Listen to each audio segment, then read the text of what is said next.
நான் உங்க டாக்டர் ஷமீம் பேசுறேன். இன்னைக்கு நம்ம வந்து ஃபேட்டி லிவர் டிசீஸ்ல ட்ரீட்மெண்ட் பத்தி பார்ப்போம். ஸோ ஃபேட்டி லிவர் டிசீஸ்க்கு நம்ம மெயினா ஃபர்ஸ்ட் எம்பசைஸ் பண்றது வந்து பேஷண்ட்ஸ்க்கு வந்து regular physical exercise. So at least we have to give 30 to 40 minutes of mild exercise, walking, jogging, ஏதாவது விளையாடுறது.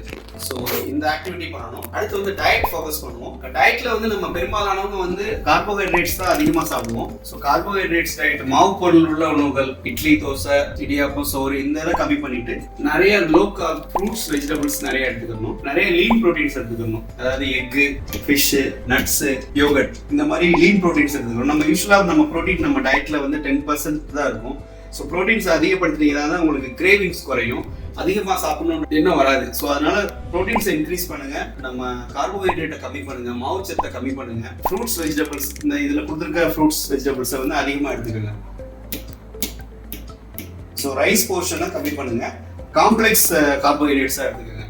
சிகப்பரிசி, கேப்ப சேமியா, கேப்ப தோசை இந்த மாதிரி காம்ப்ளெக்ஸ் ஃபுட்ஸாக எடுத்துக்கிட்டீங்க அப்படின்னா கார்போஹைட்ரேட்டோட அளவு குறையும். ஸோ நமக்கு கிரேவிங்கும் அதிகமாக சாப்பிடணுன்ற எண்ணமும் வராது.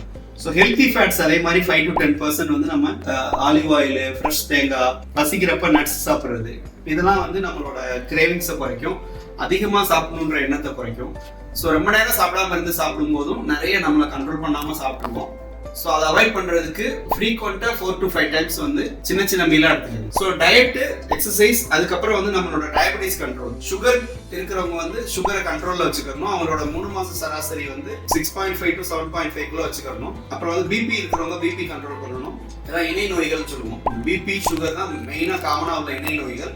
அப்புறம் ஹை கொலஸ்ட்ரால் இருக்கும். ஹை கொலஸ்ட்ரால் இருக்கிறவங்களும் டேப்லெட்ஸ் எடுத்து கொலஸ்ட்ராலை கண்ட்ரோலாக வச்சுக்கணும். ஸோ அதுக்கடுத்து வந்து பார்த்தீங்கன்னா ஆல்கஹால் எடுக்கிறவங்கள வந்து நம்ம ஆல்கஹால் வந்து எவ்வளோக்கு எவ்வளோ மினிமமாக எடுக்க சொல்ல முடியுமோ அவ்வளோக்கு எவ்வளோ மினிமம் எடுக்க சொல்லுவோம், இல்லைன்னா ஸ்டாப் பண்ண சொல்லுவோம். ஸோ இதெல்லாம் பண்ணிட்டு நம்ம ஃபைப்ரோ ஸ்கேன் பண்ணி, பிளட் டெஸ்ட் பண்ணி லிவர் ஃபைப்ரோசிஸ் வந்து அதிகமாக இருக்குன்னு நம்ம கண்டுபிடிச்சோம் அப்படின்னா அவங்களுக்கு இந்த ஃபைப்ரோசிஸ்க்கு குறைக்கிறதுக்காக டேப்லெட்ஸ் கொடுப்போம். உதாரணத்துக்கு நம்ம ரெஸ்மெட்ரான் ஒரு டேப்லெட் இருக்கு, சாராக்ளிட்டசார்னு ஒரு டேப்லெட் இருக்கு, செமாக்ளூட்டேன் ஒரு டேப்லெட் இருக்கு, பயோக்ளிட்டசோல் இந்த மாதிரி டேப்லெட் கொடுத்து லிவர் ஃபைப்ரோசிஸ் அதிகமாக இருக்கிறவங்களுக்கு வந்து அந்த டேப்லெட்ஸும் கொடுப்போம். லிவர் ஃபைப்ரோசிஸ் கம்மியாக இருக்கிறவங்களுக்கு வந்து டயட்டு, எக்ஸசைஸ், பிபி, சுகர் கண்ட்ரோலே வந்து போதுமானது.